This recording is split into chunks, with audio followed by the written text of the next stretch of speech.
Assalamualaikum warahmatullahi wabarakatuh. Pada pertemuan kali ini, kita akan belajar untuk melakukan uji validitas dan reliabilitas. Apakah teman-teman masih ingat apa itu validitas dan reliabilitas? Kalau sudah menempuh mata kuliah evaluasi pembelajaran, pasti ingat. Nah, jadi saya ingatkan kembali ya. Di sini validitas dan reliabilitas itu berkaitan dengan alat ukur dalam suatu penelitian. Validitas ini berkaitan dengan ketepatan atau kecermatan. Apakah butir-butir pertanyaan alat ukur secara tepat dapat mengukur apa yang akan kita ukur. Sedangkan reliabilitas digunakan untuk mengetahui konsistensi alat ukur. Apakah alat pengukur yang digunakan dapat tetap konsisten jika pengukuran tersebut diulang pada sampel yang sama. Untuk selanjutnya, saya punya sebuah soal atau kasus. Nah,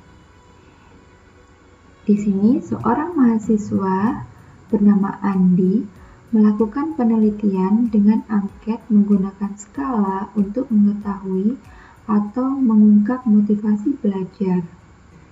Andi membuat 10 butir pertanyaan dengan menggunakan skala Likert, yaitu 1. Artinya sangat tidak setuju, 2. Tidak setuju, 3. Setuju, dan 4. Sangat setuju. Angka tersebut diuji cobakan kepada 15 orang responden untuk mengetahui validitas dan reliabilitasnya. Adapun setelah membagikan angket kepada 15 responden, didapatlah tabulasi data-data sebagai berikut. Nah, ini adalah hasil uji coba angket kepada 15 responden. Nah, perlu teman-teman ketahui kalau uji validitas dan reliabilitas ini adalah uji prasyarat. Jadi, sebelum melakukan penelitian, instrumen yang akan digunakan harus diuji dulu validitas dan reliabilitasnya. Kemudian kita akan melakukan pengujian. Langsung kita buka SPSS. Kita buka di variable view. Pertama, kita masukkan dulu, tadi ada 10 butir angket ya, jadi butir 1.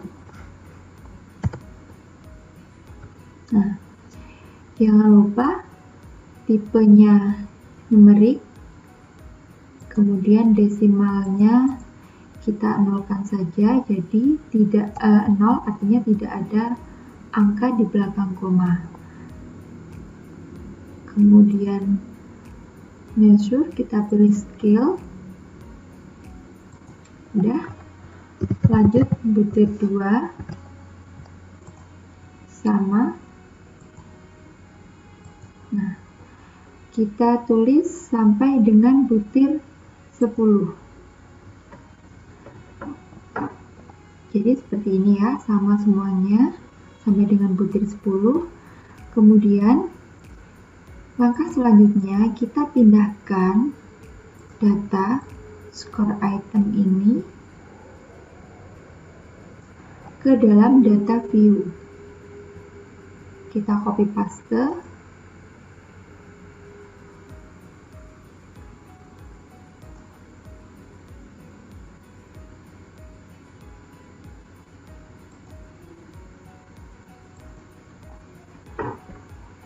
Nah, nanti jika sudah masuk ke data view seperti ini, selanjutnya kita lakukan analisis. Yang pertama klik analyze, kemudian scale, lalu reliability analysis,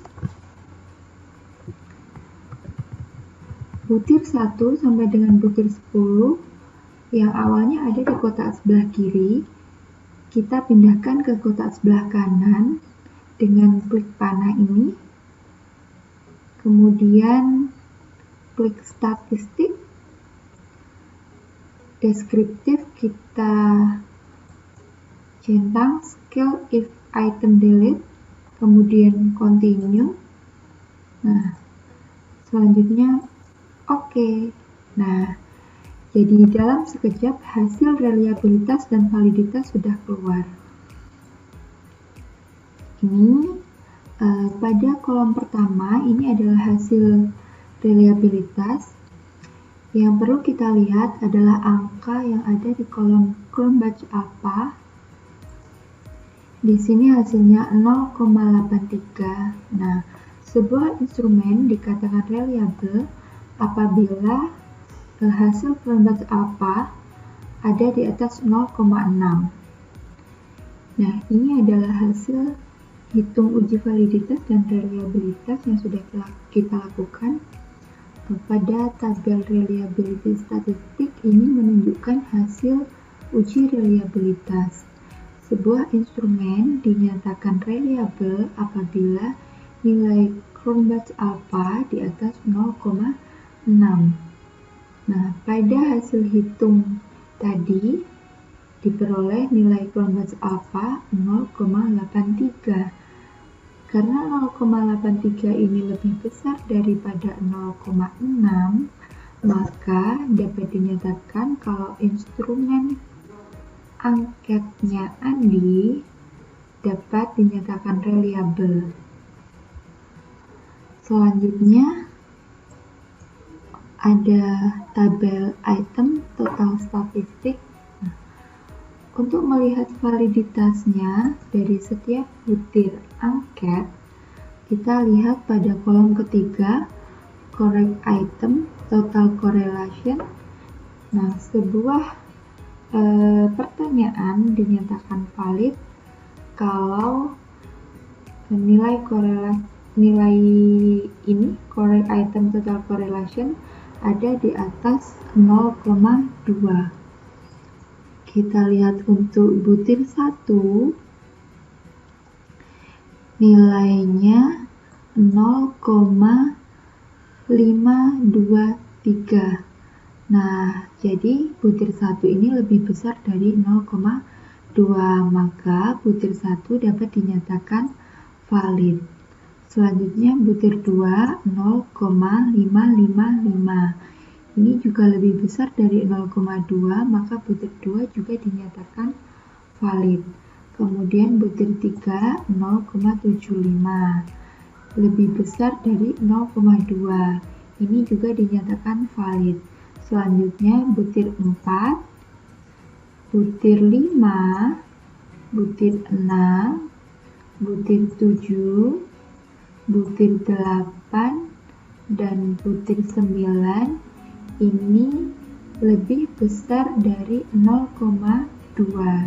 Jadi butir 1 sampai dengan butir 9 dapat dinyatakan valid. Sedangkan untuk butir 10 hasilnya 0,043.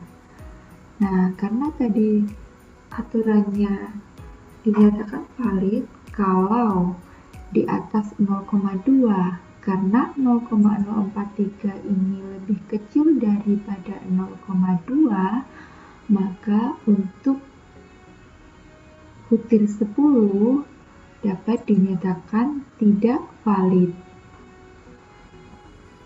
Oke, untuk mempermudah, nah kita bisa memindahkan tabel hasil reliabilitas dan validitas ke Office Word.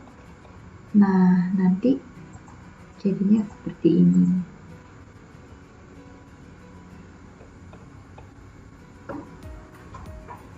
Nah, begini ya. Oke, demikian tutorial untuk menghitung uji validitas dan reliabilitas. Untuk selanjutnya, selamat mencoba. Assalamualaikum warahmatullahi wabarakatuh.